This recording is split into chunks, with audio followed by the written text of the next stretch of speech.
యాగంటి మహాక్షేత్రం అండి. చూడండి, అద్భుతమైన కొండలు, చాలా బ్యూటిఫుల్గా ఉంటుంది. చాలా బ్యూటిఫుల్గా ఉంటుంది. చూడండి, విశాలమైన ప్రాంగణం. అదిగోండి, అది కొలను. ఇది ఉమామహేశ్వర నిత్యాన్నదాన సత్రం అండి. చాలా బ్యూటిఫుల్గా ఉంది. చూడండి, అదిగోండి, నేనే కనిపించాను. యాగంటి మహాక్షేత్రం చాలా అద్భుతమైనటువంటి క్షేత్రం.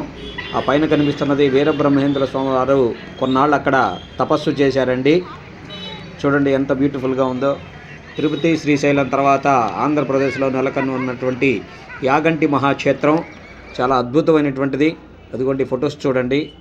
అదేవిధంగా గుడి ముందు కొంతమంది అమ్మేటువంటి బొమ్మలు, అదేవిధంగా పూజా సామాగ్రి, చిన్నపిల్లలు ఆడుకునే వస్తువులు, పూలదండలు చూడండి. అక్కడ యొక్క కొట్ల యొక్క ప్రాంగణం ఎలా ఉందో చూడండి. ఇవన్నీ గుడికి కొద్ది దూరంలో ఇవన్నీ అమ్ముతూ ఉన్నారు. చాలా బ్యూటిఫుల్గా ఉంది చూడండి.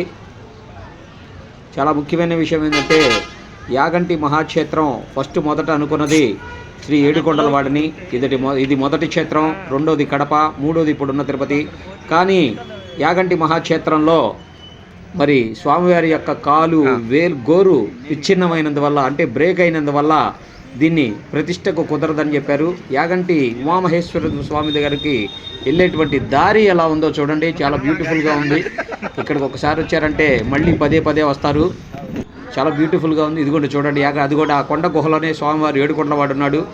యాగంటి ఉమామహేశ్వరుడి యొక్క గాలి గోపురం ఎలా ఉందో చూడండి.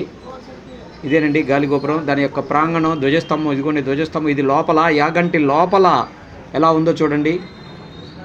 యాగంటి లోపల ఇది ఉమామహేశ్వర సత్రం, ఉమామహేశ్వర క్షేత్రం.